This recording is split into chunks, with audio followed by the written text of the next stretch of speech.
I'm with Amy, Hi there. and today we are talking about why you should be watching Hilda if you're not already.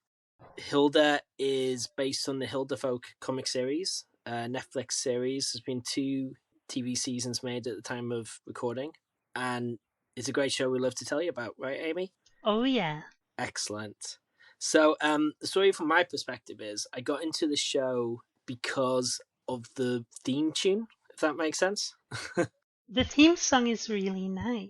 Yeah, because I was a big fan of grime. So I was bought her Art Angels album, and so I was really into her. And I heard that she'd done this theme tune for the show, and that's how I found out about the show.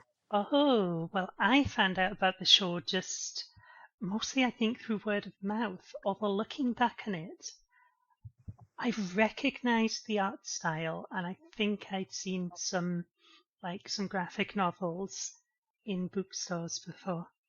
So I was kind of the other way around. So I saw there was a YouTube video of the opening credits with that theme music, and I loved the theme music. I loved the visuals and the It's really good. yeah, it's a great opening credit sequence. And then I found out about the background of it, the comic book, like afterwards. So you should probably, if anyone's not in the know, you should probably set the scene about the show really. And the first 2 seasons have come out in the last couple of years on Netflix.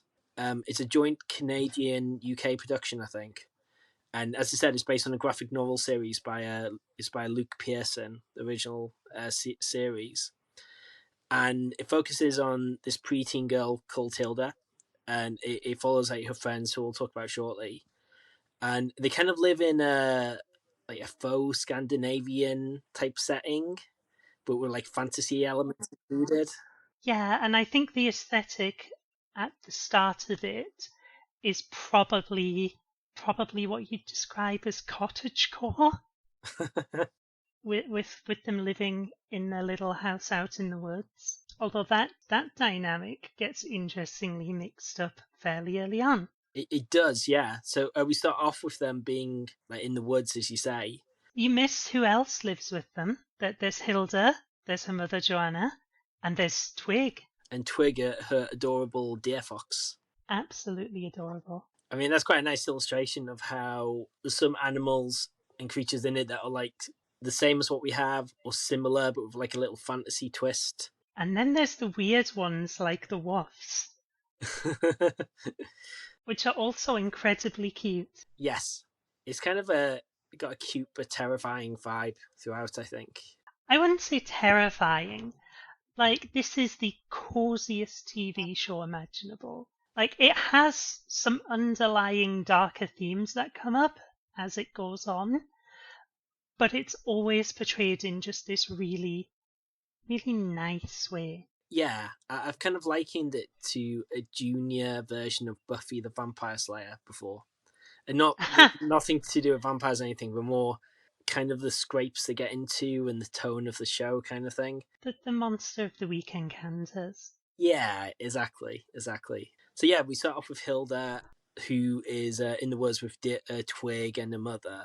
Immediately, she's got like quite a nice, interesting relationship with her mum, and she just loves Yeah. exploring the wilderness. And we learn about her character, and he's already got a monster of the week vibe when we get started. But then, as you say, things change fairly early on, like with the dynamics very, very immediately.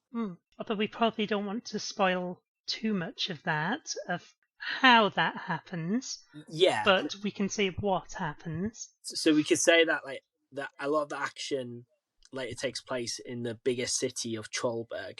I think it was fair to say that without being without spoiling any of the events in the lead up to that. Yeah. The Trollberg is more of a recognizable city, albeit surrounded by a wall keeping out trolls and things like that.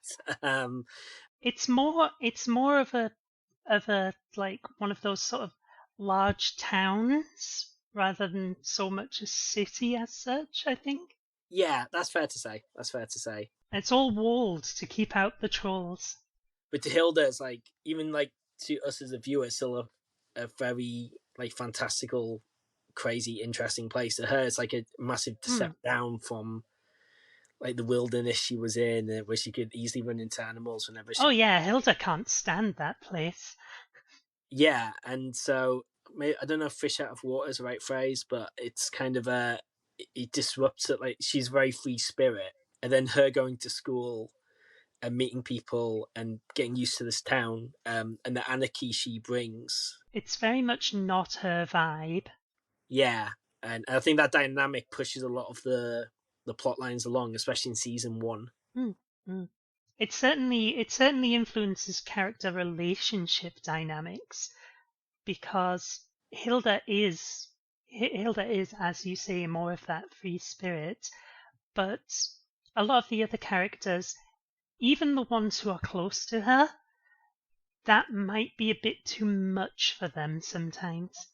Yeah, for sure. Like you mean too much for the other characters, like in terms of Hilda's personality. Yeah, Yeah, yeah. All of the things she wants to do and gets into, it's a bit much for some other people who aren't Hilda and didn't grow up like she did. I mean, I think we can talk about a couple of those characters. Once again, without spoiling, Yeah. without any major spoilers. So, her two big friends in it, like her like immediate gang, are Frida and David. I mean, I really relate to David. Like, he is like a normal person in this world, in terms of like being scared and like thinking about safety first, all that kind of thing. So there's a very different Ah. spirit to Hilda, I think. And Frida is very organized, very determined, like very likable person as well. So She's the one who's got it all together. yeah, Yeah, we also shouldn't neglect Joanna, Hilda's mother, because she's the character who's always there right from the start, and she does get involved in a lot of Hilda's adventures. yeah, often unwillingly. And the whole time, she's the most supportive parent, but also sometimes Hilda is pushing it a little bit far.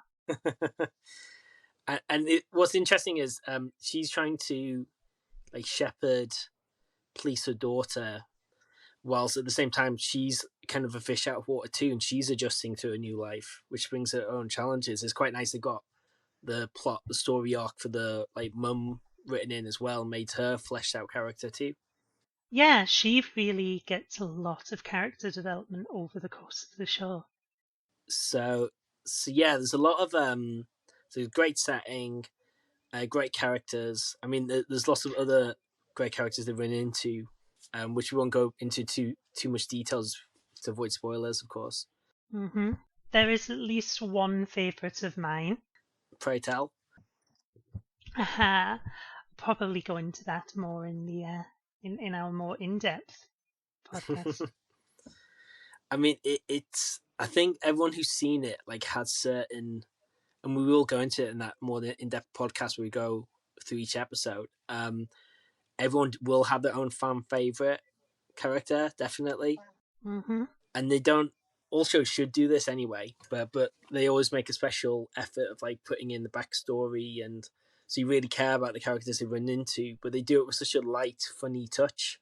Also, the characters develop and grow, Yeah, which is really important to a series, I think. and it's just such an easy, likable watch. Like it's also goddamn likable. Like the characters you root for, like but they're flawed as well. That you can empathize with them. There's a lot of humor in it. As I said earlier, it's one of the coziest animated shows you will find. You can you can curl up with a cup of hot chocolate like I have right here, wrap yourself in a blanket, and just stick this on and binge it on a rainy evening, and it will be the snuggest experience you could have.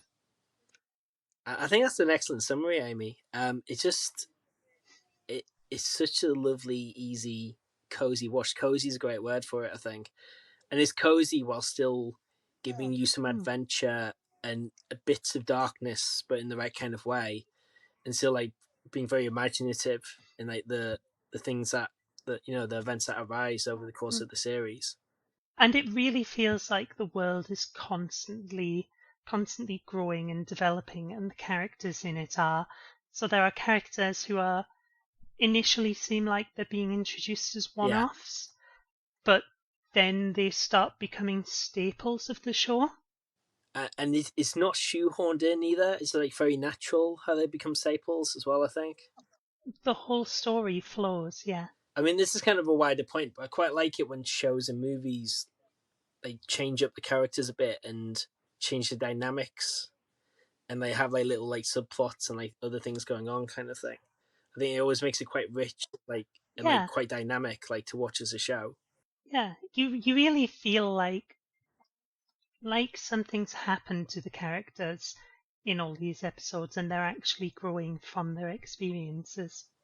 And we briefly touched on it before, but the animation, I think the animation style works really well. The animation style is fantastic. I mean, how would we? I mean, the best thing to do is to watch it, of course. But like for the uninitiated, Hmm. I'm trying to think of the best way to describe it. Really, I mean, I think if you see the opening credits, like that's an immediate grab. Like you'll get the style from it, Yeah, yeah. because it's kind of got it's quite distinctive, very like quite simple, but like but very individual designs, like for each character. I think It's yeah, yeah. Every character really stands out, but the style all fits together really well, which you really have to commend the original creator of the books for that. for sure. And I think we should also mention the voice acting. And they've captured it really well with the Yeah, animation. it's got very it's kind of like each frame looks great and looks like it's out of a like out of a nice comic book like the original the series is based on, but it's got a very fluid style to it as well. So the action doesn't suffer Yeah, for it. The action scenes are very well done, very well directed and edited, and that works really well. I think you should also mention the voice acting as well. I think Hilda's voiced by the voice acting is yeah, superb. it's uniformly superb, isn't it? Each character, the voice Yeah, feels perfect everyone for is them. great.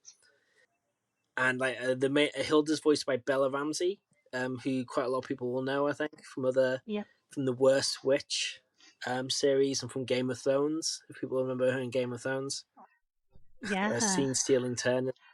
West Witch, also one of my favourite book series as a kid. Yeah, fantastic. We've got a big series as well for sure. So that there's that people will definitely recognize her voice, but I think all of the voice acting is just uniformly excellent, as we said. And it just fits the characters a lot of Hmm. warmth and like life to each character. That's really aided by the way it's acted. And when those dark turns do happen, Yeah, and when the plot develops, like you really are engaged in that. I think. yeah. And all of the characters' interactions with each other, they come across really naturally. Yeah, you really believe they're friends, and they have and kind of Or it's family, developing yeah. and family. And I think the mother, well, I'm not one to talk, but I think the mother daughter relationship, from what I can see, like is done really well in it, and they got a very sweet bond whilst like still having the kind of normal tensions and It's believable. believable whilst having trolls and deer foxes and and other Yeah. things I won't spoil. Yeah, it's just so much fun. It's really great. I mean, kind of talking about it, I've kind of had the first season in my head, but the second season is excellent too, and we'll cover both seasons in detail. Really, they further developments and even more Absolutely. ambition. I think in where the show goes, the settings, and the kind of the continue more of a continuing story through that second season. I think, and it makes them bigger. And use some bigger things as well. So I think that works really well too. They're definitely taking the story Yeah, places. and there's more things confirmed for the future in terms of the Netflix releases, like more content coming out. So check it out. Let us know what you think. So thanks, Amy, for your time. Always. Many thanks everyone for listening. Take care. Bye bye, everyone.